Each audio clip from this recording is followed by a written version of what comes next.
Hello, guys and gals, and this is part 5 of our reading of the Harvard Classics. The Apology of Socrates, Phaedo, and Credo of Plato, translated by Benjamin Jowett. The Golden Sayings of Epictetus, translated by Hastings Crossley. And the Meditations of Marcus Aurelius, translated by George Long, and edited by Charles W. Elliott, LLD, with introduction and notes. Let's go over the copyright information real quick.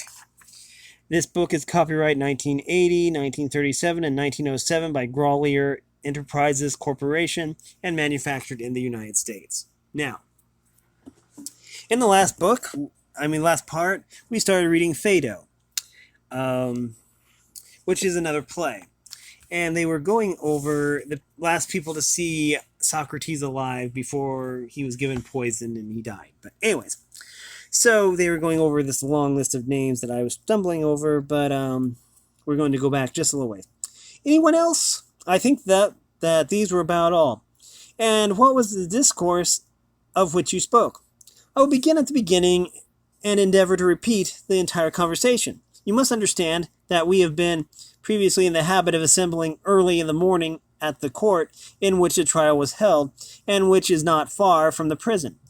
There we remained, talking with one another until the opening of the prison doors, for they were not opened very early, and then went in and generally passed the day with Socrates. On the last morning, the meeting was earlier than usual. This was owing to our having heard on the previous evening that the sacred ship had arrived from Delos, and therefore we agreed to meet very early at the accustomed place. On our going to the prison, the jailer who answered the door, instead of admitting us, came out and bade us wait, and he would call us. For the 11, he said, are now with Socrates. They are taking off his chains and giving orders that he is to die today. He soon returned and said that we might come in. On entering, we found Socrates just released from chains, and Xanthippe, whom you know, sitting by him and holding his child in her arms. When she saw us, she uttered a cry and said, as women will, "O Socrates, this is the last time that either you will converse with your friends, or they with you." Socrates turned to Credo and said, "Credo, let someone take her home." Some of Creto's people accordingly led her away, crying out and beating herself. And when she was gone, Socrates, sitting up on the couch, began to bend and rub his leg, saying as he rubbed, "How singular is the thing called pleasure, and how curiously related to pain, which might be thought to be the opposite of it, for they never come to a man together, and yet he who pursues either of them is generally compelled to take the other. They are two, and yet they grow together, one of one head or stem. And I cannot help thinking that if Aesop had noticed them, he would have made a fable about God trying to reconcile their strife. And when he could not, he fastened their heads together, and this is the reason why, when one comes, the other follows. As I find my own case, pleasure comes following after the pain in my leg, which was caused by the chain." Upon this, Cebes said, "I am very glad indeed, Socrates, that you mentioned the name of Aesop, for that reminds me of a question which has been asked by others, and was asked of me only the day before yesterday by Evenus, the poet. And as he will be sure to ask again, you may as well tell me what I should say to him, if you would like him to have an answer. He wanted to know why you, who never before wrote a line of poetry, now that you are in prison, are putting Aesop into verse, and are composing that hymn in honor of Apollo." Tell him, Cebes, he replied, "that I have no idea of Oh, tell him, Sebes, that he replied, that I had no idea of rivaling him or his poems, which is the truth, for I knew that I could not do that. But I wanted to see whether I could purge away a scruple which I felt about certain dreams. In the course of my life, I have often had intimations in dreams that I should make music. The same dream came to me sometimes in one form, and sometimes in another, but always saying the same or nearly the same words. Make and cultivate music, said the dream, and here there too I had imagined that this was only intended to exhort and encourage me in the study of philosophy, which has always been the pursuit of my life, and is the noblest and best of music. The dream was bidding me to do what I was already doing, in the same way that the competitor in a race is bidden by the spectator to run when he is already running. But I was not certain of this, as the dream might have meant music in the popular sense of the word, and being under sentence of death, and the festival giving me a respite, I thought that I should be safer if I satisfied the scruple, and in obedience to the dream, composed a few verses before I departed. And first I made a hymn in honor of the god of the festival, and then considered that a poet, if he is really to be a poet or maker, should not only put words together, but make stories. And as I have no invention, I took some fables of Aesop, which I had ready at hand and knew, and turned them into verse. Tell Evenus this, and bid him be of good cheer. Say that I would have him come after me if he be a wise man, and not tarry. And that today I am likely to be gone, for the Athenians say that I must. Simmias said, what a message for such a man! Having been a frequent companion of his, I should say that, as far as I know him, he will never take your advice unless he is obliged. Why, said Socrates, is not Evenus a philosopher? I think that he is, said Simmias. Then he, or any man who has the spirit of philosophy, will be willing to die, though he will not take his own life, for that is held not to be right. Here he changed his position and put his leg off the couch on the ground, and during the rest of the conversation he remained sitting. Why do you say, inquired Sebes, that a man ought not to take his own life, but that the philosopher will be ready to follow the dying? Socrates replied, and have you, Sebes and Simmias, who are acquainted with Philolaus, not heard him speak of this? I never understood him, Socrates. My words, too, are only an echo, but I am very willing to say what I have heard. And indeed, as I am going to another place, I ought to be thinking and talking of the nature of the pilgrimage which I am about to make. What can I do better in the interval between this and the setting of the sun? Then tell me, Socrates, why is suicide held not to be right, as I have certainly heard Philolaus affirm that he was staying with us at Thebes, and there are others who say the same, although none of them have ever made me understand him. But do you, but do your best, replied Socrates, and the day may come when you will understand. I suppose that you wonder why, at most, things which are evil may be accidentally good. This is to be the only exception. For may not death too be better than life in some cases? And why, when a man is better dead, he is not permitted to be his own benefactor, but must wait for the hand of another? By Jupiter, yes indeed, said Sebes, laughing, and speaking his native Doric. I admit I I admit the appearance of inconsistency, replied Socrates, but there may not be any real inconsistency after all in this. There is a doctrine uttered in secret, that man is a prisoner who has no right to open the door of his prison and run away. This is a great mystery which I do not quite understand, yet I do believe that the gods are guardians and that we are a possession of theirs. Do you not agree? Yes, I agree to that, said Cebes.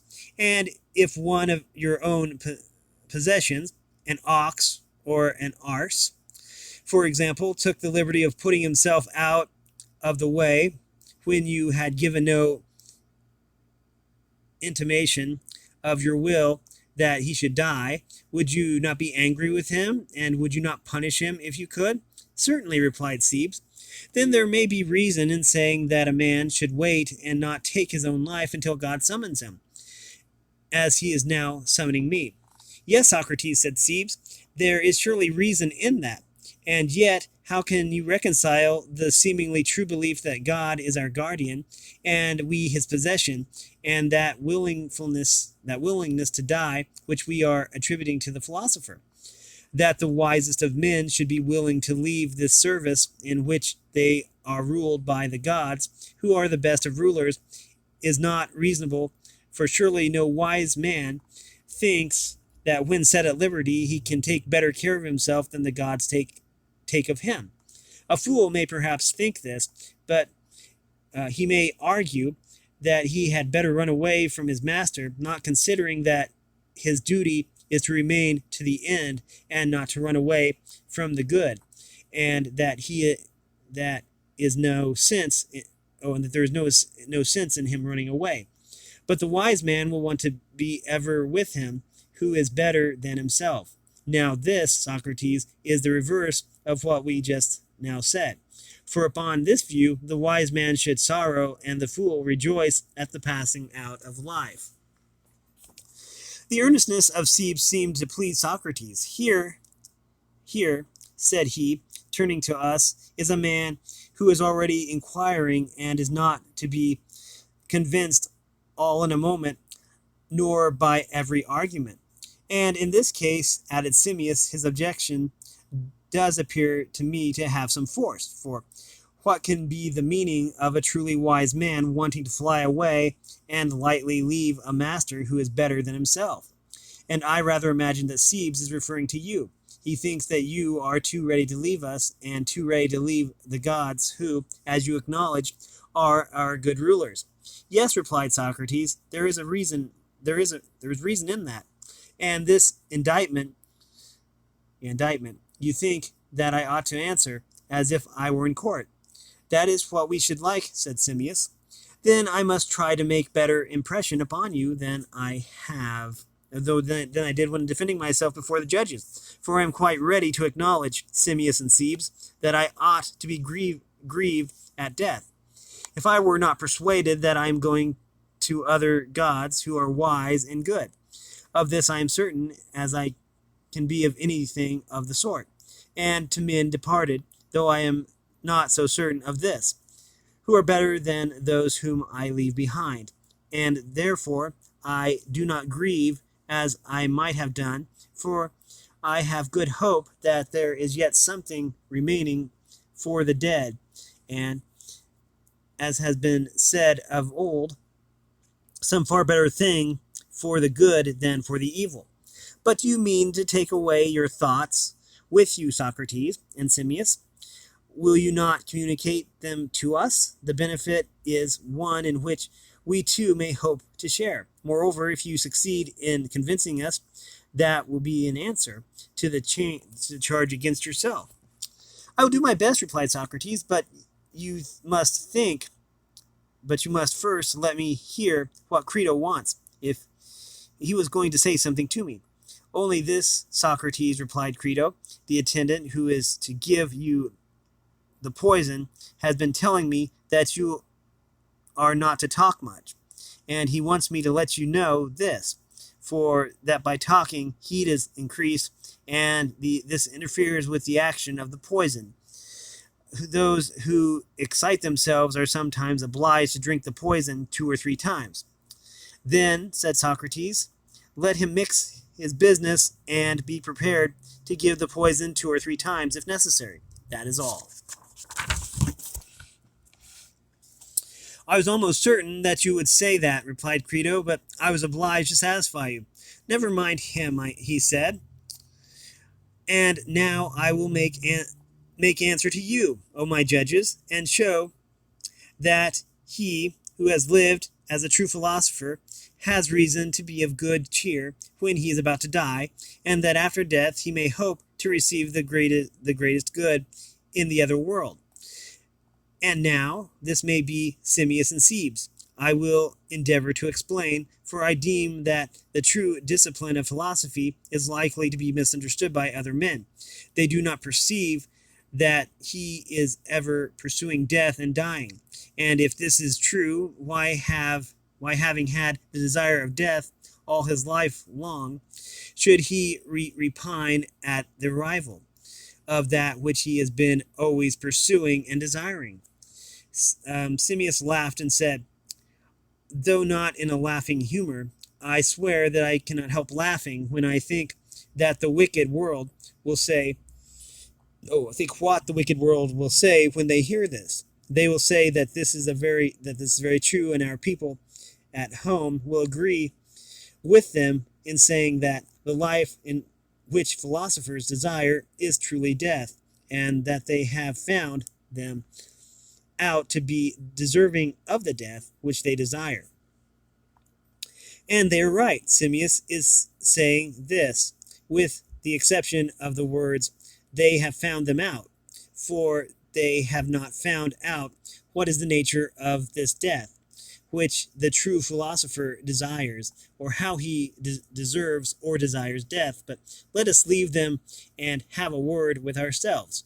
Do we believe that there is such a thing as death? To be sure, replied Simmias. And if this anything but the separation is this anything but the separation of soul and body? And being dead is the attainment of this separation. When the soul exists in herself and is parted from the body, and the body is parted from the soul, this is death? Exactly. And that and nothing else, he replied. And what do you say of another question, my friend, about which I should like to have your opinion, and the answer to which we probably throw light on our present inquiry? Do you think that the philosopher ought to care about the pleasure, if they are to be called pleasures, of eating and drinking? Certainly not, answered Simmias.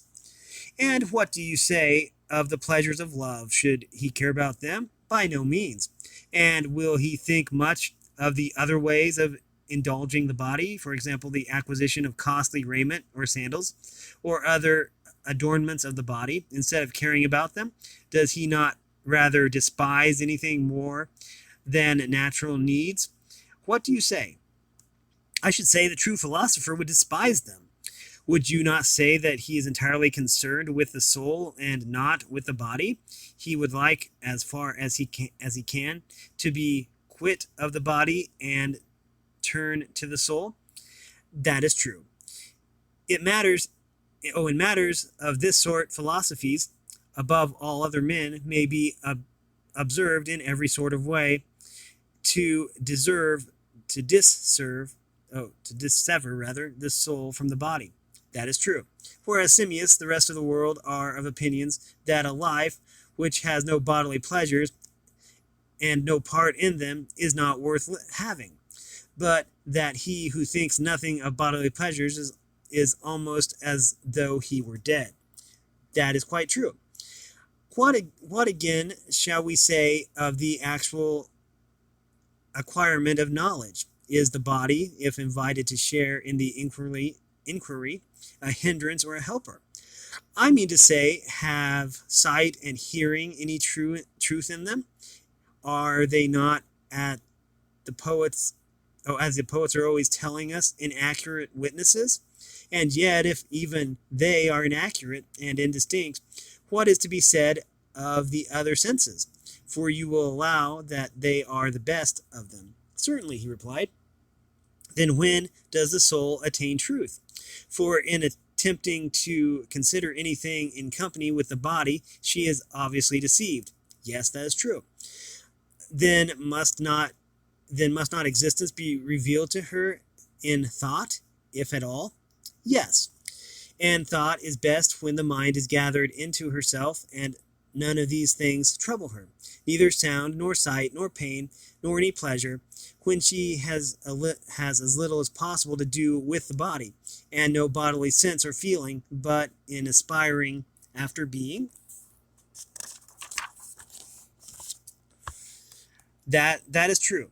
And in this the philosopher dishonors the body. His soul runs away from the body and desires to be alone and by herself. That is true. Well, but there is another thing, Simmias. Is there not an absolute justice? Assuredly there is. And an absolute beauty and absolute good? Of course. But did you ever behold any of them with your eyes? Certainly not. Or did you ever reach them with any other bodily sense?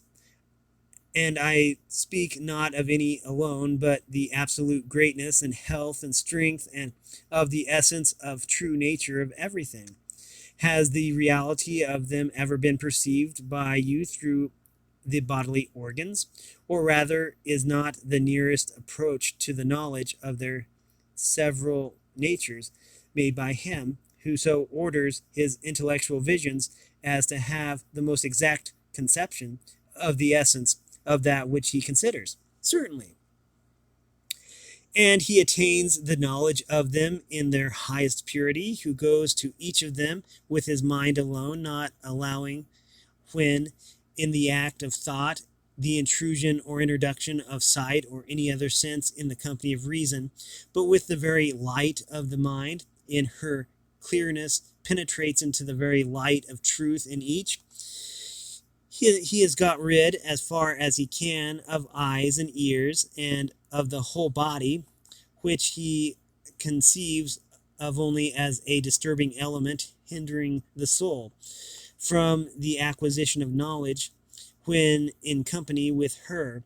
Is not this the sort of man who, if ever man did, is likely to attain the knowledge of existence? There is admirable truth in that, Socrates, replied Simmias. And when they consider all this, must not true philosophers make a reflection, of which they will speak to one another in such words as these? We have found, they will say, a path of speculation, which seems to bring us and the argument to the conclusion that while we are in the body, and while the soul is mingled with the mass of evil, our desire will not be satisfied, and our desire is of the truth. For the body is a source of endless trouble to us by reason of the mere requirement of food, and also liable to disease, and is also liable to disease, and which overtake and impede us in the search after truth, and by filling us so full of loves and lusts and fears and fancies and idols and every sort of folly, prevent us from having, as people say, so much as a thought. For whence comes wars and fightings and factions? Whence but from the body and the lusts of the body? For wars are occasioned by the love of money, and money has to be acquired for the sake and in the service of the body, and in consequence of all these things, the time which ought to be given to philosophy is lost. Moreover, if there is time and an inclination towards philosophy, yet the body introduces a turmoil and confusion and fear into the course of speculation, and hinders us from seeing the truth. And all experience shows that if we would have pure knowledge of anything, we must be quit of the body, and the soul in herself must behold all things in themselves, when I suppose that we shall attain that which we desire, and of which we say that we are lovers, and that is wisdom. Not while we live, but after death, as the argument shows. For if while in company with the body, the soul cannot have pure knowledge, one of two things seems to follow. Either knowledge is not to be attained at all, or if at all, after death. For then, and not till then, the soul will be in herself alone and without the body.